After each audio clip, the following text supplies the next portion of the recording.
So I'm going to post this in here.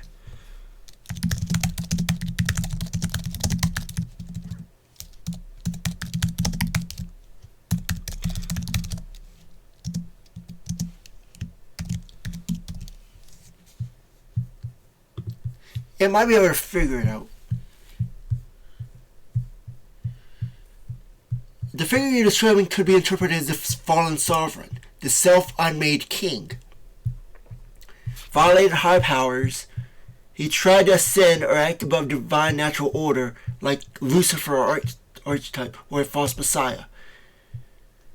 One who grasps for power beyond his ordained capacity. His downfall is not just political but cosmic, spiritual in nature. Symbolically, Russia represents judgment or destiny, and Putin acts as the guardian of historical continuity. This rejection implies Trump is out of alignment with fate or historical order. See where we're going with this? It already said what it was. The Lucifer archetype. That's exactly who he is. CIA led him to his own imprisonment. CIA symbolizes hidden fate, karmic intelligence, or divine justice operating through human institutions. They allowed him to trap himself, a hallmark of tragic figures who collapse by their own hands. Europeans, Canadians, and Ukrainians reject him. A Masonic rejection motif. He came onto the world, and the world knew him not, except inverted. You would say, well, is that Jesus? Is that Christ figure? Because that's how their interpretation is. Lucifer is Christ. They can't differentiate the difference. Instead of being a misunderstood savior, he's misrecognized chaos agent, rejected not for what he offers, but for what he distorts. Right. Another thing is, when Trump is resurrected and is known by, is known in Crimea, and he suddenly appears, he's got the presence, but he has no substance. His downfall led him there. It wasn't because he was smart or he had intelligence. Same with SVU. He isn't there because he earned the position. He's there not only to protect his life if he crosses over Ukraine, but it gives him a containment vessel around him so he can't do anything. Ukraine does not operate like the United States does. And they would definitely shut him down any chance he gets, or they would know what he's about to say before he even says it. Right? So he's rejected not for what he offers, but for what he distorts. Cosmic law, if you will. Crimea represents limbo, exile beyond civilization's radar, a place of cosmic quarantine. Symbolically, this is the desert, the abyss, or a shadow tomb, where old rulers are kept so their power cannot return. Transactional nature realizes who he is after containment. This is archetypal post-defeat ego death. Post-defeat ego death. He realized he was never the ruler. He was the transaction itself. He was the deal, the bargain of fate, not the dealer, which is exactly what he talks about. He talks about making the deal. But in the cosmic order, you are not the dealer. You are the one who's being dealt with. The broken mirror of America. He's a reflection America wanted to believe in. Confidence, wealth, sovereignty. But after being shattered, the reflection reveals only vanity and spiritual hollowness. The inverted Christ, anti-Moses. He brought people to the brink of a promised land. Power, nationalism, identity. But not through redemption. Through division, delusion, and ego. An anti-guide who must be rejected for the true God to emerge. Which is exactly correct, because his actions does not reflect a Christ figure when he's in power now. And a resurrected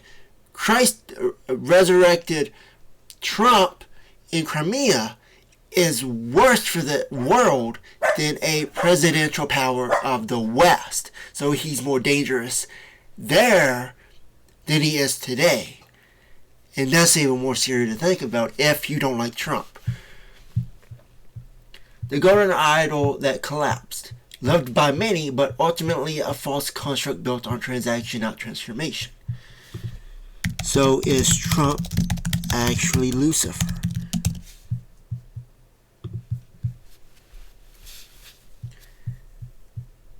Symbolically speaking, Trump as Lucifer is a powerful metaphor, but whether he's Lucifer depends on how you're defining Lucifer. Lucifer means light bearer, a being who once held glory, sought more, and fell from divine favor, often due to pride, rebellion, and violation of higher law, which is what he did. Violated higher powers, he was rejected by nations, self-imprisoned, only realizes his true identity after containment. You could say that's the same thing about Christ, but there's a different way that Christ did. There's a process. There's a legitimate process, not a political process. Those all echo Lucifer's fall from heaven.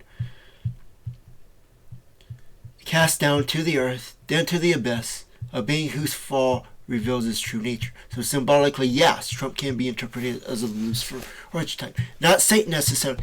That's another thing. Not Satan necessarily the evil antagonist. He is not the Antichrist.